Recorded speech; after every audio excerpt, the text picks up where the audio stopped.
Ó, nós estamos vendo o México, né? E aí, Itauana tinha me perguntado se o México fazia parte da América do Norte. Aí eu disse sim, de acordo com aquela regionalização, aquela divisão da América, né, do continente americano, conforme o critério físico de localização das terras, né, o México faz parte sim da América do Norte. Quando a gente divide a América conforme o critério físico da localização das terras, nós temos três Américas, né, três aí regiões dentro da América, que seria a América do Norte, né, compreendendo Canadá, Estados Unidos e México.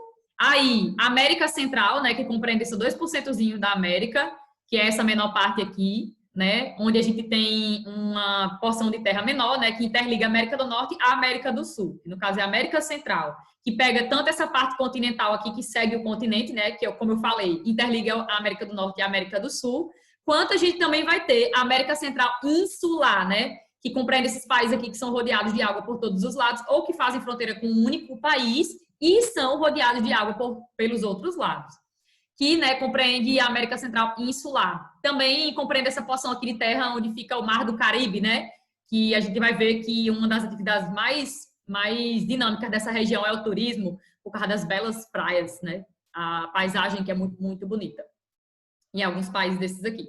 Sim, e portanto, e aqui por último a gente tem a América do Sul, né, que é onde o Brasil está, nós somos sul-americanos, e é isso, né, nós somos sul-americanos, nós somos americanos porque estamos na América, mas somos sul-americanos porque estamos inseridos dentro da América do Sul. Ok, então utilizando aquela classificaçãozinha que divide conforme o critério físico, geográfico, de localização das terras, o México, que é o que a gente está vendo agora, é um paísinho que está localizado na América do Norte, certo? América do Norte. Só tem 3 países na América do Norte. 3.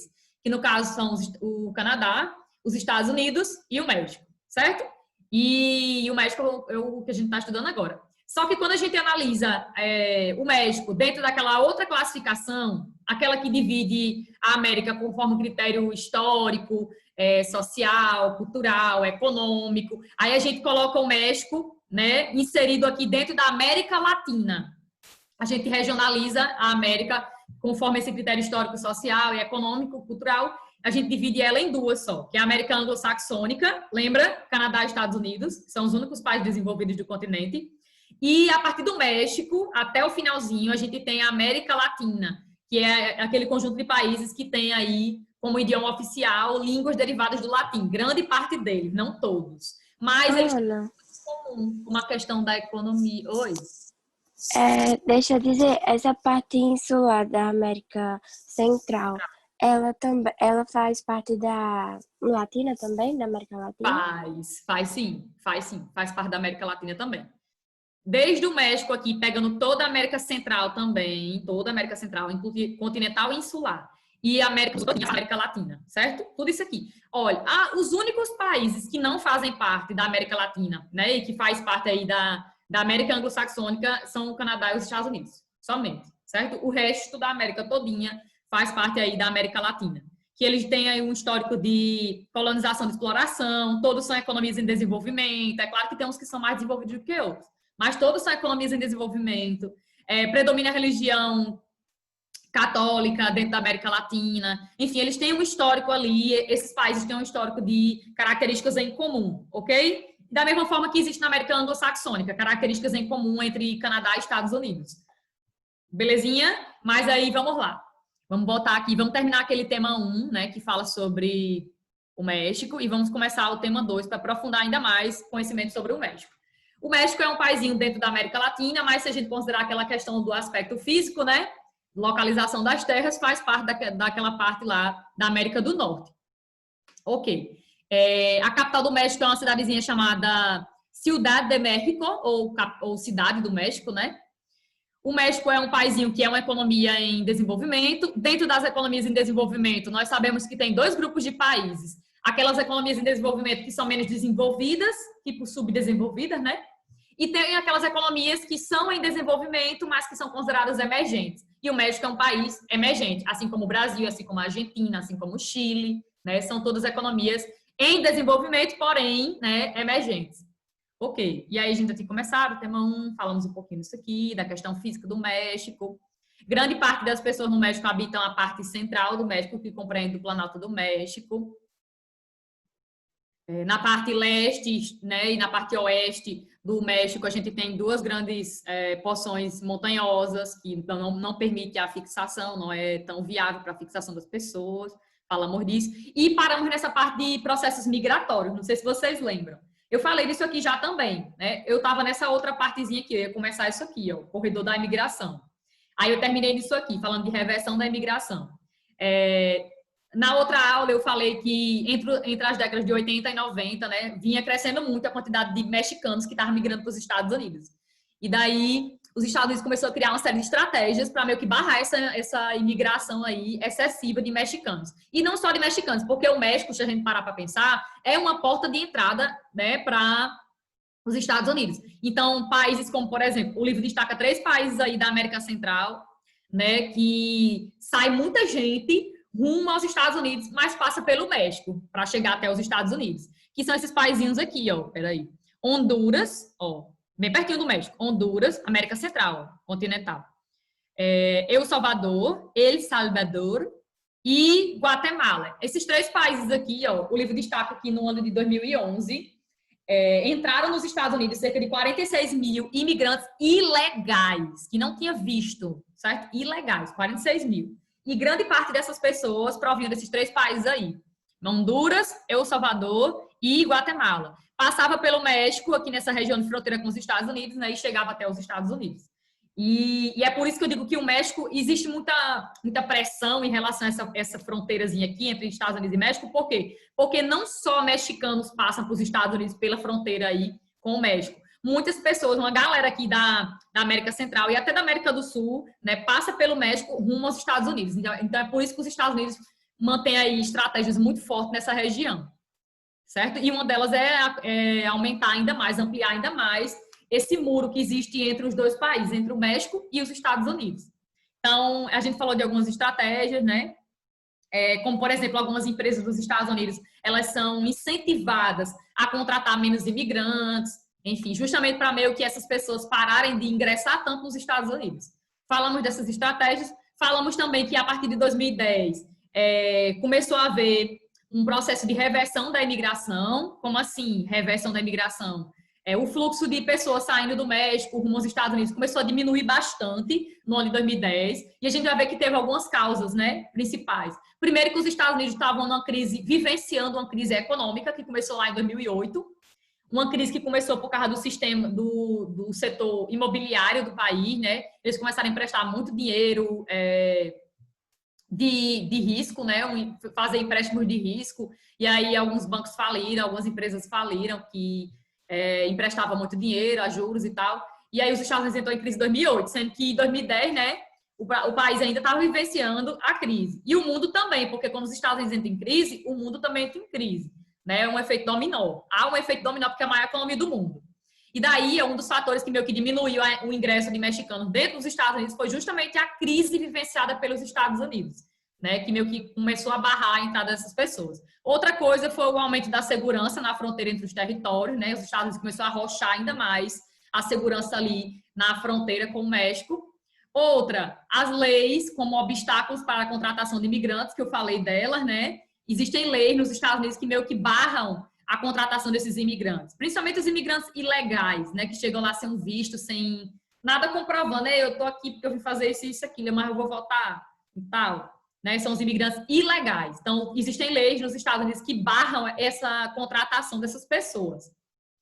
E o outro fator que tem aqui, retomada do crescimento econômico do México, que é o que a gente vai falar agora, certo? A partir de 2010, o México começou a atrair muitos investimentos estrangeiros e começou a dinamizar muito sua economia, ampliar seu setor comercial, e isso fez com que favoreceu, né, o surgimento de vagas de emprego no país, e aí fez com que, de certa forma, barrasse um pouco essa imigração ilegal para os Estados Unidos.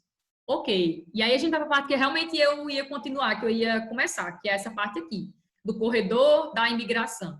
Vamos lá, o México é uma porta de entrada para os Estados Unidos, isso eu já falei, e aqui traz alguns indicadores, né? Ó, no ano de 2012, cerca de 100 mil, aqui já é um dado mais atual, né? Ó, no livro de vocês diz o dado de 2011, que eu já falei, cerca de 46 mil pessoas ingressaram nos Estados Unidos em 2011, provindo principalmente de Honduras, Guatemala e El Salvador, que são 3 países da América Central.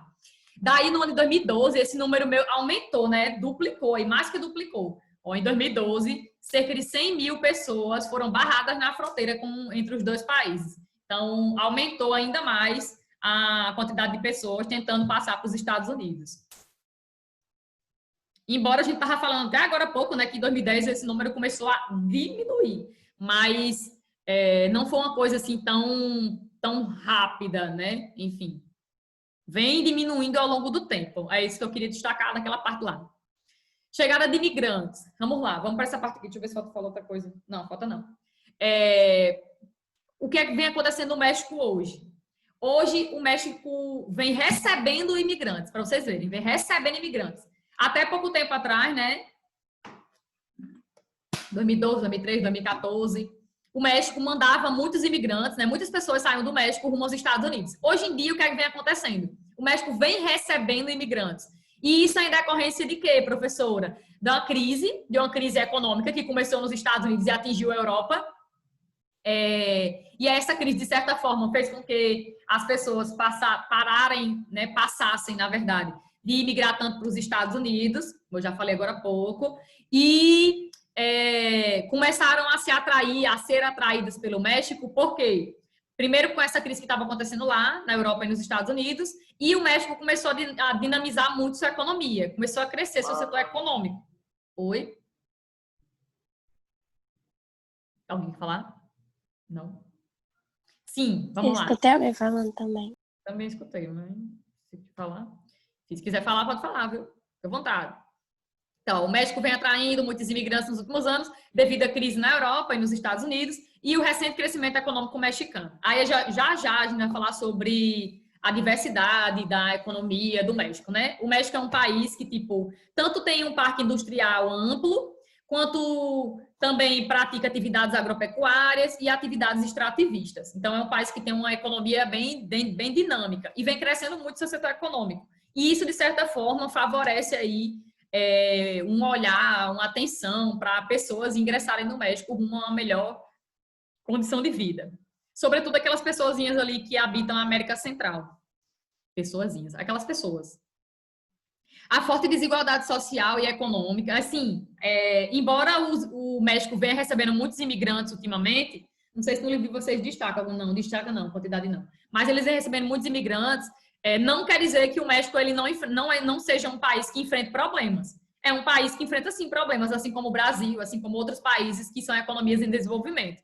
E esses problemas que eles enfrentam, de certa forma, até que ameaçam um pouco a estabilidade econômica do país, a estabilidade do país, né, política também.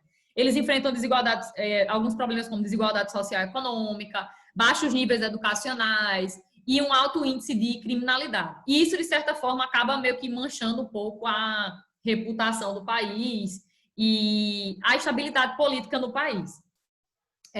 Mas o México é um país que vem crescendo, embora isso aconteça, é um país que vem crescendo em níveis econômicos, principalmente em algumas cidades principais, como, por exemplo, o livro destaca Guadalajara. Já ocorreu um jogo lá, não sei se foi Jogos Pan-Americanos de Guadalajara, foi uma coisa assim.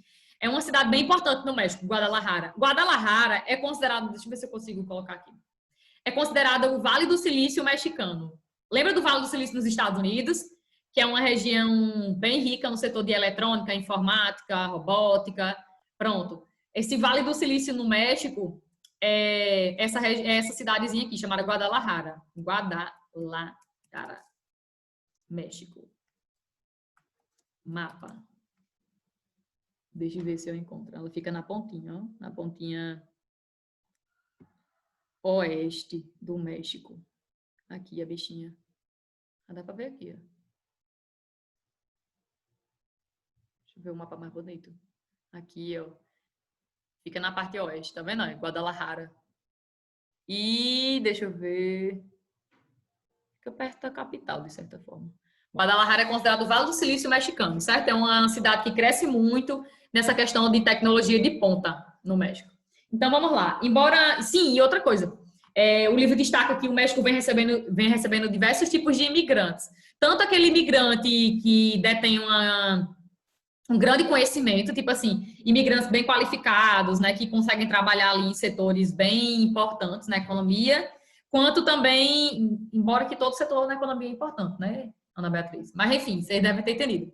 Eles tanto recebem mão de obra qualificada, quanto recebem muita mão de obra não qualificada, né? Que, de certa forma, favorece outras atividades econômicas. Tal. Tudo isso vocês já viram, né? Já leram esse tema, já fizeram a resenha, já vieram a resenha? Ô, Ana, De... tipo, eu fiquei sem entender. Do nada, o que era um país que sofria com Com a a imigração. imigração, Uhum. do nada começam a chegar imigrantes. Pois Eu fiquei sem é. entender. Sabe por que isso aconteceu? Por duas coisas. Por duas coisas o México começou a receber imigrantes. Duas coisas principais. Primeiro, a crise começou nos Estados Unidos, a crise econômica que começou em 2008, que é a maior economia do mundo, né? E grande parte dos mexicanos migrava para os Estados Unidos em busca de emprego, de melhores condições de vida. Sendo que começou a ocorrer uma taxa de desemprego muito grande nos Estados Unidos a partir de 2008. Né? O país afundou numa recessão econômica. E aí aumentou muito o número de desempregados no país. Então, se a situação dentro do país já estava ruim, então, de certa forma, isso meio que impediu, né? Foi um empecilho para que as pessoas deixassem de entrar nos Estados Unidos. Os mexicanos deixassem de sair, né, do México para os Estados Unidos, com essa crise que estava acontecendo nos Estados Unidos.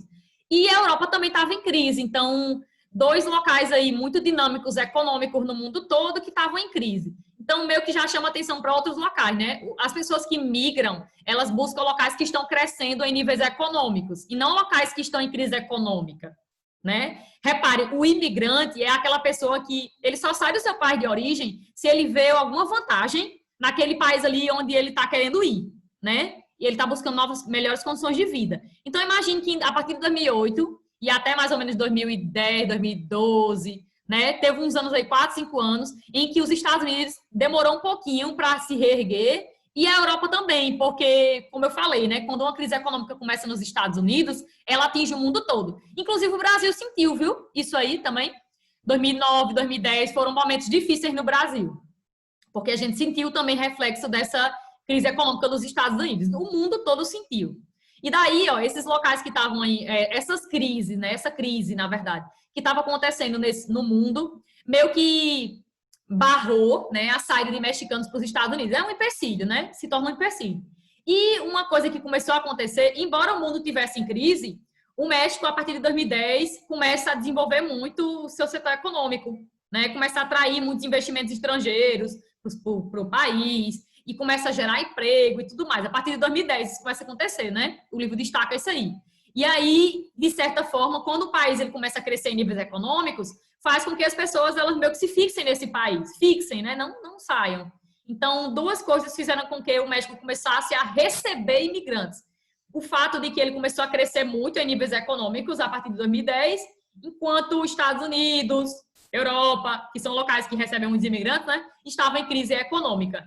Então, Itauana, o motivo seria esses dois aí, sabe? Embora o México seja, sim, um local de emigração, ainda é um local, o livro destaca como se não fosse mais, né? Um local de emigração.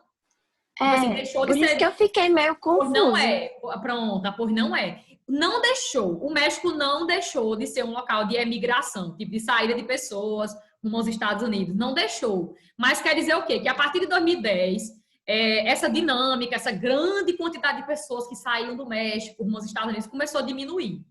E começou a diminuir principalmente por esses dois motivos. A dinamicidade da economia do México e a crise econômica vivenciada pelos Estados Unidos e também pela Europa, que eram locais que recebiam muitos imigrantes, certo? Mas, tipo, o México não deixou de mandar muitos imigrantes para os Estados Unidos, não deixou. Essa realidade não mudou, mas essa realidade, ela vem diminuindo. É isso que o livro quer mostrar, vem diminuindo. Eu acho que foi isso que gerou uma confusão aí na sua mente. E realmente dá para confundir. Uhum. É por isso que eu fiquei, meu Deus, do nada um lugar que vive sai no jeito, para. E isso não deixou de acontecer, só que diminuiu um pouco, né? É isso que a gente tem que bater na tecla. É tanto que, ó, o México é um país que enfrenta dificuldades, né? É um país que tem muita desigualdade, é um país com baixo nível educacional, é um país com alto índice de criminalidade. A gente sabe que, eu já até falei isso para vocês, que um dos motivos que os Estados Unidos têm um medinho dessa galera que sai do México rumo aos Estados Unidos é que tem muito tráfico de drogas, de pessoas, né, da galera que sai do México rumo aos Estados Unidos, né, levando drogas, traficando pessoas, enfim. Então, é um país que tem sim um alto índice de criminalidade, certo? É um dos medinhos que os Estados Unidos têm medo, têm receio disso aí também. Alguém tem dúvida do tema 1? Quer falar alguma coisa? Não. Não? Vamos arrochar. Vamos para o tema 2. O tema 2 vai falar do México de novo e é o último tema sobre o México, porque no tema 3 a gente vai começar a falar sobre a América Central. Então, o tema 2... Eu tenho medo desses temas de economia, porque eu quase não entendo. Mas são bons, são fáceis. Você vai entender. Ei, deixa eu ver aqui se essas questões do SFB estão separadas ou estão juntas. Ah, estão separadas. Vamos para o SFB, terminar o tema 1? SFB tem duas para a gente responder. 395 no meu livro. Pera aí. Vá, Rocha, pega aí. Calma aí, deixa eu pegar meu livro, que eu não tava vendo. Eu tô já aqui abrindo negócio aqui, pegar esse negócio desse livro. Tem duas questões só aí sobre o tema 1. Eu precisava que tava junto, mas tá separadinho. E eu não tô achando o livro. Eita, gota. Lascou-se. Eita, glória. É página 395. 395. Gente, Tá separado dessa vez. O tema 1, 2, 3 e 4. Só tem duas questões de cada. E na unidade 6 também. Pronto, todo mundo tá com o livro? Estão aí segurando o livro? Bem felizes? Ok.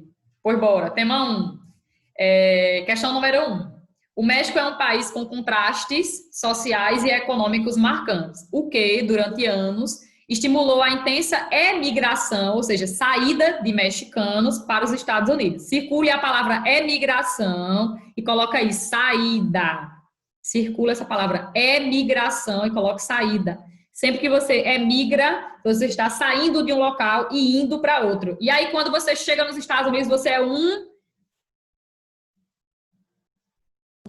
imigrante. Muito bem, você é um imigrante. Então, vamos lá. Então, o México é um país com contrastes sociais e econômicos marcantes, o que durante anos estimulou a intensa emigração de mexicanos para os Estados Unidos em busca de melhores oportunidades.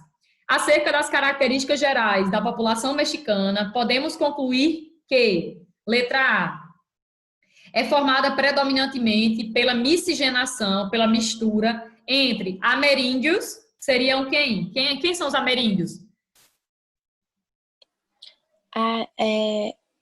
Tipo... Ai, meu Deus, como eu posso explicar? É a população indígena que vivia nos mares. Os nativos. Isso. Ameríndios vem dessa questão de América mais índios, né? São os índios americanos, os nativos, né? Que viviam no México há muito tempo, que já estavam aqui antes dos colonizadores europeus. Então, é uma população formada predominantemente pela miscigenação entre ameríndios e descendentes dos colonizadores espanhóis. O México foi um país colonizado por Espanha? Calma. Sim. Foi, não foi? Foi sim, eles foram colonizados por Espanha. E aí? Em que página, Ana Beatriz? Eita, gota, que ela chegou agora. 395. Ai, meu Deus do céu, o Marquinhos Mira tava demais, meu livro. Eu tava confundindo com os Estados Unidos e o Canadá, porque não falam francês e inglês. Aí eu tava, oxe, é qual? Não, peraí. Esqueci isso aí. Lembre daquela classificação da América Anglo-Saxônica e América Latina, lembra? América Anglo-Saxônica, Canadá e Estados Unidos têm um histórico realmente em comum, foram colonizados por ingleses, né? E falam principalmente o idioma inglês. Mas é claro que também tem aí a figura do francês. Mas na América Latina, que o México faz parte da América Latina, né? Predomina aí línguas derivadas do latim, como em espanhol, português, francês, italiano e tal. Então, vamos lá. Marcariam letra A ou não? Vocês acreditam que a população do México ela é formada pela miscigenação, pela mistura, principalmente entre os nativos indígenas e os descendentes de colonizadores espanhóis? Sim. Eu marcaria. É uma população que apresenta um IDH bastante elevado. Na verdade, o IDH deles é elevado, não é bastante elevado. Não é bastante elevado. O que é IDH que eu esqueci? Índice de Desenvolvimento Humano. Era lembra?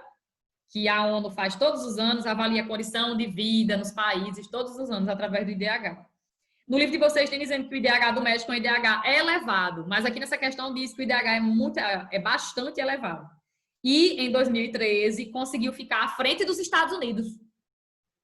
Não. Você fica assim, como assim, produção? Não, né? Maior economia do Não. mundo. Tipo, a maior economia do mundo conseguir ficar à frente dela, nada a ver. Acho estranho. Aí, letra C. É uma população que convive com uma realidade social bastante equilibrada, apresentando indicadores sociais bastante favoráveis. Nunca na galáxia. Nunca na galáxia, né? A gente viu que o México enfrenta, sim, muitos problemas de economias em desenvolvimento, como taxa de analfabetismo elevada, baixos indicadores educacionais, índice de criminalidade elevado, grande desigualdade social, enfim. Então, não. Letra C, não. D. Em relação à estrutura etária, lembra da pirâmide etáriazinha, bonitinha? A gente viu que é um país de uma pirâmide mesmo. Ó, em sua maioria é composta de idosos e se observa uma taxa de natalidade, de nascimento, inferior à de mortalidade. Não. Tá errado duas coisas aqui. As duas coisas que mostrou nessa questão. Eles não têm maioria de idosos, tem maioria de jovens. É uma população jovem ainda. Lembra que eu falei que está passando por uma transição ainda? Lembro. Isso. E a natalidade lá não é inferior à mortalidade, né? Nascem mais pessoas do que morrem. Então, letra D errada. E a letra E de escola diz assim: o crescimento vegetativo mexicano aumentou significativamente nos últimos anos. Se vocês lembrarem da minha última aula, eu estava mostrando que o crescimento vegetativo do México, o que é o crescimento vegetativo de um país? Taxa de natalidade menos taxa de mortalidade. Isso é o crescimento vegetativo, certo? Eu estava mostrando para vocês na última aula que o crescimento vegetativo do México está diminuindo ao longo do tempo. Ele não está aumentando, ele está diminuindo. E eu até falei assim, a tendência é que a população do México ela passe por uma transição demográfica, ela já está passando, na verdade, de um crescimento rápido da população para um crescimento lento. E vai mudar aquela pirâmide etária deles, né? Vai diminuir a base, vai aumentar ali o corpo, a quantidade de adultos. Já tá mudando, na verdade. Tá mudando, isso, perfeita. Então, questão correta número 1 é a letra A. Sobre a população do México, é uma população que predomina aí uma miscigenação, né, uma mistura entre dois povos. Né? A população mexicana é uma mistura de dois povos, principalmente. Os nativos, indígenas, e os descendentes de espanhóis, de colonizadores espanhóis. Ok? Número 2, para fechar. A partir de 2010, o fluxo é migratório, ou seja, o fluxo, né, a dinamicidade, a galera que sai. O fluxo migratório mexicano diminuiu. Diminuiu, Itauana, mas não quer dizer que acabou, né? Diminuiu e atingiu, vendo? Diminuiu e atingiu seu nível mais baixo desde os anos 1950. A migração do México para os Estados Unidos caiu de 500 mil pessoas por ano até 2008, que foi quando começou a crise nos Estados Unidos, para quase zero em 2012. Quase zero em 2012, mas no livro vocês ainda falou lá que 100 mil pessoas migraram, né? Tentaram migrar. Enfim, diversos fatores contribuíram para esse declínio. Esse declínio, ou seja, essa grande quantidade de pessoas que migravam para os Estados Unidos, né? Dentre os quais podemos citar, letra A, o avanço da economia brasileira, foi isso que fez com que os mexicanos parassem de emigrar? Não. B de bola, o declínio da economia mexicana, declínio? Nada a ver. Ótimo, na verdade está aumentando, né? C, o declínio da economia estadunidense? Sim. Letra D, o aumento das ofertas de emprego nos Estados Unidos? Nós não estávamos... Não, se eles estavam sofrendo com a questão do desemprego. Exatamente.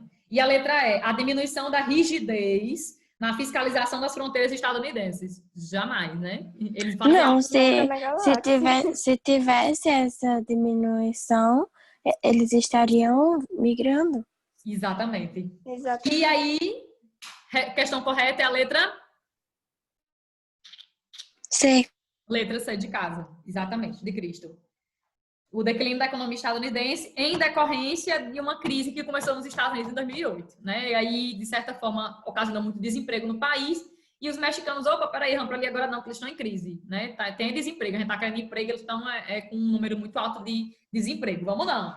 Isso fez com que barrasse, de certa forma, um pouco o grande ingresso de mexicanos para dentro dos Estados Unidos. E vamos lá, tema 2, falta pouco. Eu não vou fazer chamada. Peraí. Vai lá, Rocha. Gente, eu e Martina não anotamos o número 1. A resposta do número 1. É a letra A. Foi a letra A mesmo? Letra A? É. Tá bom, Foi. acertei. A população do México é formada principalmente pela mistura aí entre dois povos, os ameríndios e os descendentes de E a letra B? A letra B ou o E o número 2? número 2 é a letra C. Letra Ah, C. tá. Desculpa, confundi. Eita, gota, que vocês estão com tudo hoje. Isso é sono, sono. Bora acordar, meu povo. Bora acordar, pelo amor de Deus. E vamos de tema, toma bala, viu? Queria ter um texto, assim, da motivação da Ana Beatriz, porque Tem que ter, né? Olha, o segredo da vida é esse. É a gente seguindo, né? Mas por mais que o momento esteja difícil, mas a gente tem que seguir a vida. só queria conseguir acordar às 5 horas da manhã, meu Deus. O gol é Eu queria acordar e morrendo. prestar atenção. Ei, bora! Eu não vou fazer chamada, viu? Então, se terminar, cheiro no core. Não vou fazer chamada. Até amanhã. Tema 2, México. Agora vamos falar sobre a economia do México. E eu já dei um spoiler dizendo que a economia do México era uma economia muito diversificada. Quando eu digo que é uma economia diversificada, é que tipo aquele país ele não produz e exporta só um único tipo de produto. Tipo assim, nesse país só se exporta produto industrial? Aquele tipo de produto? Não. Né? Quando eu digo que uma economia é diversificada, assim como o Brasil é também uma economia diversificada, é um país que ele consegue produzir e exportar e produtos diferentes, né? De alas, de setores diferentes. E o México é um desses países, né? É um país que é uma economia em desenvolvimento, mas é uma economia emergente dentro desse grupo aí, né? Dos em desenvolvimento. E ele tem uma economia bem diversificada. E está dizendo o que no livro de vocês? Está dizendo que é uma economia que consegue produzir e exportar produtos industriais, produtos extrativistas e produtos frutos da agropecuária. Ok? É um país que se destaca aí nesses 3 setores. Né? Principalmente primeiro setor da economia e segundo setor da economia. Você já deve ter estudado setores da economia. Nós temos 3 setores na economia, básicos. O primeiro setor da economia é o setor de agricultura, pecuária, extrativismo, vegetal ou mineral, certo? Primeiro setor. Aí, segundo setor da economia é o setor da indústria. Toda a galera que trabalhar no segundo setor, trabalhar com indústria, tá aí, né, no segundo setor, pronto. E o terceiro setor da economia, a Ana Beatriz está dentro dele, é um setor que é marcado pelos serviços que são prestados na sociedade e também pelo comércio. Então, todo mundo que trabalha no comércio ou então que presta algum serviço, tipo eu, estou dentro do terceiro setor da economia, que é o setor de comércio e serviços. Belezinha? O México é um país que se destaca no primeiro setor e no segundo setor da economia. No primeiro setor, por quê? Por causa da questão do extrativismo. A gente vai ver que o principal produto de exportação do México é o petróleo e é um produto de frutos